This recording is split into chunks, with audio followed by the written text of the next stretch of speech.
The Lancet global health వారు release చేసినటువంటి report అనమాట. సో ఈ రిపోర్ట్ ప్రకారం ఏంటి అంటే దాదాపు 2050 సంవత్సరాల్లో సో ఎటువంటి ఫిజికల్ యాక్టివిటీ అనేటువంటిది లేకపోవటం వల్ల దాదాపు 7 లక్షల మంది మరణిస్తారు అని చెప్తూ ఉన్నారు.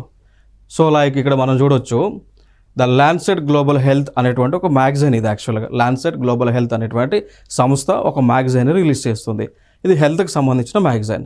వీళ్ళు ఏమన్నారు ఫైనల్గా, క్లైమేట్ చేంజ్ రావటం వలన, సో వాతావరణంలో మార్పు అనేటువంటిది రావటం వలన, ఆ మార్పు వచ్చినటువంటి సందర్భాన ఎవరైతే ఫిజికల్ యాక్టివిటీస్ చేయకుండా ఉంటారో ఆ ఫిజికల్ యాక్టివిటీస్ చేయనటువంటి వారు దాదాపుగా సంవత్సరానికి 7 లక్షల మంది మరణిస్తారని చెప్పేసి నివేదిక చెప్తా ఉంది.